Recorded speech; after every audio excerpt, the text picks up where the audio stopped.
we jumped over the COVID years a bit. Yeah. Like what was so interesting, like being in the live event space during those years, I presumed it was over. And like for that first month, everything was on Zoom. And I think we were all very excited to see celebrities talk on Zoom about stuff. And like, I think it was like a month in when people realized this is pretty terrible. Well, sure, we have access to all the content ever right now. What do I do? What do I spend my time with? And I think a lot of people took that time to invest in nerdy hobbies. I think a lot of people picked up manga. A lot of people got into anime. So we've seen a whole new just cohort of fans that have come in that started watching stuff during the pandemic. So I think when we came back after it, it was all of the fans from prior to COVID, plus all of these new fans that were super into this, and this is their first time going to a convention. Pandemic was a terrible time for us as a species, but I think looking at what it did for anime fandom, like it grew a whole new generation to discover things. I started One Piece during the pandemic. Did you finish One Piece? No. I'm in Dressrosa. I'm at like 650 in. That's not what's important. It is that community. It is that communal experience of coming together to see things. And I think partly you look at the growth of conventions post-COVID, it is informed by that, by people who've just been so alone for 3 years, wanting that connection, wanting to see other people. And now here it is. And it's the stuff you love with 1,000 of your closest friends. And it is the most amazing experience in the world. The biggest New York anime festival we ever did was about 20,000 people. The very first Anime NYC was 22,000 and sold out. So, but I think the audience that we've seen now, the audience is progressively shifting, younger and just more diverse. I think partly that's accessibility of content, partly just it's the content. Like you look at what were those first titles that came out. Oh yeah, those pretty adult stuff. It's Street Fighter. It's ND Geist. It's ultra-violent stuff for dudes.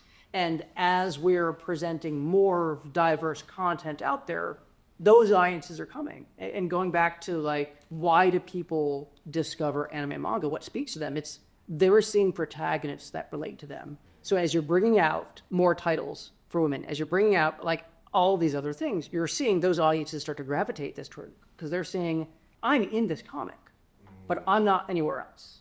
What is going on with younger high school fans now is very interesting and very different than what was fandom when I was in high school, as now it is all online. Like there's so many ways to interact.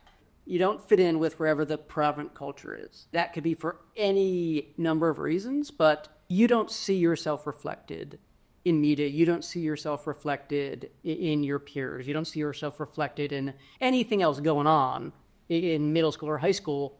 But for whatever reason, you see yourself reflected in this weird media from Japan. Well, you had to really dig. You had to learn so much and do so much research to really get into it, especially back then. Mm-hmm.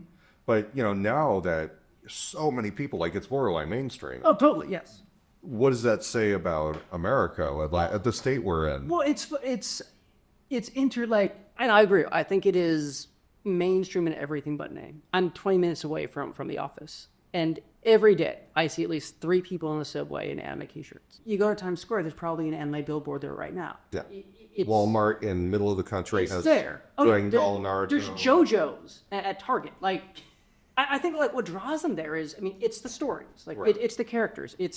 You can see yourself reflected in this. What drew me to Vampire Hunter D back then, like the art got me to it, but what kept me there was the story. Yes, it's the look of anime that brings people to that door. Why they stay there, it's the characters, it's the worlds, it's the narratives. And I think especially at adolescence, you see yourselves there. I've done like different focus groups for with kids all the time. And when talking to children, yes, they're going to go see the new Iron Man movie. But you talking like, what are they watching or reading at home?